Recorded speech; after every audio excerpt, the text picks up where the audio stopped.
বিদ্যাসাগর। শঙ্খ ঘোষের লেখা বিদ্যাসাগর রচনায় বিদ্যাসাগরের শৈশব থেকে যৌবনের সংগ্রামের জীবনের ছবি তুলে ধরা হয়েছে। ছোট থেকেই তিনি গরিব ছিলেন বলে লড়াই করেছেন। তার জীবনের নানা ঘটনা এখানে তুলে ধরা হয়েছে। তিনি শেষ পাণ্ডিত্যের সীমানায় পৌঁছেছেন। নানা বাধা অতিক্রম করে তিনি অনেক কষ্ট করে লেখাপড়া করেছেন ও সমাজে সুপ্রতিষ্ঠিত হয়েছেন। পথে একটা ছাতা চলেছে, না মানুষ আছে ওর মধ্যে, ছোট্ট একটা মানুষ, পড়ুয়া। সঙ্গী সাথীরা বলেছে ওই আসছে কসুরে জয়ী। তাই শুনে ছোট মানুষটি বারে বারেই খেপে যায়, আর ততই কসুরে জয়ী রব হয়ে ওঠে তাকে ঘিরে।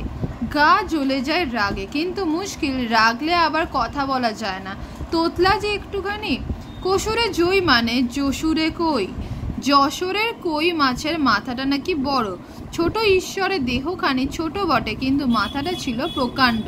যশোরে কই তাকে উল্টে নিয়ে কসুরে জয়ী, আর তাই শুনে তেলে বেগুনে জ্বলে থাকে ঈশ্বর।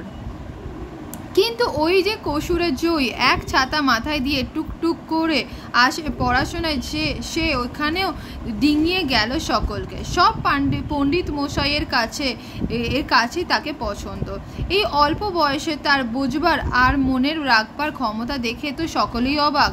তারা বলতেন ঈশ্বর শ্রুতিধর, বলতেন এই ছেলে কলেজের অহংকার। ব্যাকরণ, সাহিত্য, দর্শন সর্বত্র তার সমান উদ্দীপনা, সমান অধ্যাবসায়। অথচ ওই রোগা পাটকাঠির মতো চেহারা, ওই তো বয়স, কেউ বিশ্বাসই করতে চাইতেন না যে এই ছেলে এমন পণ্ডিত। কিন্তু কলকাতাতেও তার শরীর ভালো হবার কোনো লক্ষণ দেখা গেল না, বরং প্রায়ই রোগে ভুগতে ভুগতে ক্ষীণ হতে লাগলো ছেলে। তার উপর আছে ঘরের সব খাটুনি। ঠাকুরদাসের মনিবের বাড়িতে এখন ঈশ্বরের আস্থানা, বাবার আয় নেই বললেই চলে। তদুপরি কলকাতায় বাস, ফলে কষ্টের শেষ নেই।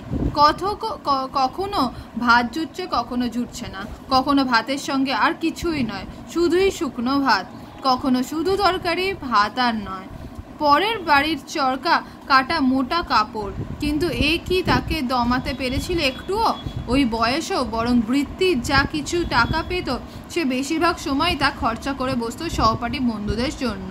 বলতো বড় গরিব যে ওরা, একটু একটু সাহায্য না করলে যে ওরা পড়া হবে না ওদের। এমনি সময় মেজো ভাই দীনবন্ধুকেও আনা হলো কলকাতায়।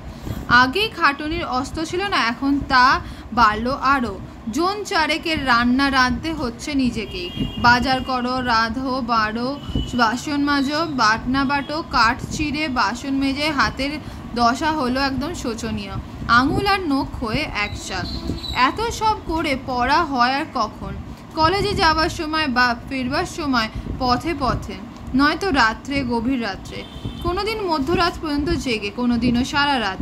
অত রাত্রিতেও ঘুম ভেঙে আসে চোখ। তখনই চেহারা, ওই পরিশ্রম, ওই শরীরে সইবে কেন? কিন্তু ঘুম পেলে তো চলবে না। একে তো ঘুম হলে তার পড়া হয় না, নিজের মনে উসখুস করে। তার উপর আবার বাবার ভয়। কি ডাকসাইটে বাবা! ফিরে যদি দেখেন যে ছেলে ঘুমোচ্ছে, তোর কথাই হলো না। শুরু হলো বিষম মার।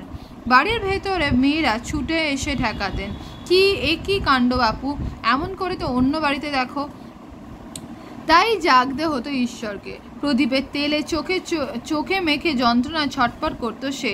ঘুম তো অনন্ত এড়ানো গেল না, যন্ত্রণায় গায়ে লাগে না। রাস্তার ঘরই রাস্তার রান্নার ঘরই বলো, শোবার ঘরই বলো, ঘরের অবস্থা ছিল চমৎকার। একতলা অন্ধকার ঝুপসি ঘর, জানলা নেই কোনো দিকে, তার মধ্যেই রান্না। নর্দমার বিশ্রী গন্ধ ও কিলবিলে পোকা ঢুকছে ঘরে। তাই তাড়াবার জন্য এক ঘটি জল নিয়ে বসে আছে রাঁধুনি ঈশ্বর। একদিন তো তরকারির মধ্যেই উড়ে এসে পড়লো এক আরশোলা। খাবার সময় সেটা চোখে পড়লো তার, কিন্তু বাবা আর ভাই জানতে পেরেও যদিও খাওয়া ছেড়ে উঠে যান। এই ভয়ে ছেলে চিবিয়ে খেয়ে ফেললো সেই আস্ত আরশোলাকে। শোবার ব্যবস্থা 1.5 হাত চওড়া, 2 হাত লম্বা এক ফালি বারান্দায় কার্নিশি বালিশ, সেই বারান্দার ওপরে একটি মাদুর বিছিয়ে কুঁকড়ে মুকড়ে ঘুমিয়ে থাকতো ঈশ্বর। কোনো না কোনো দিন হয়তো ভাই এসে ঘুমিয়ে রইল সেখানে। সেদিন আর সারা রাত ঘুম নেই তার চোখে। রাস্তায় গ্যাসবাতির নিচে বসে পড়া তৈরি করেছে আপন মনে। এর মধ্যেই একদিন একটা কাণ্ড ঘটল। বামুনের ছেলেকে সন্ধ্যায় করতে হয় মন্ত্রপাঠ ও আরও কি কি। অথচ ঈশ্বরের ধরন ধারণা দেখে তার কাকার ভারী সন্দেহ। সন্ধ্যা মন্ত্রটা একবার জোরে জোরে আওড়াতেও তো লাগে তো হয় বাপু। ধরা পড়ে গেল ছেলে সত্যি ভুলে গেছে। এলেন বাবা, শুনলেন সব। বামুনের ছেলে হয়ে সন্ধে ভুলেছে, এত বড় কথা। শুরু হলো মার। শঙ্খ ঘোষ।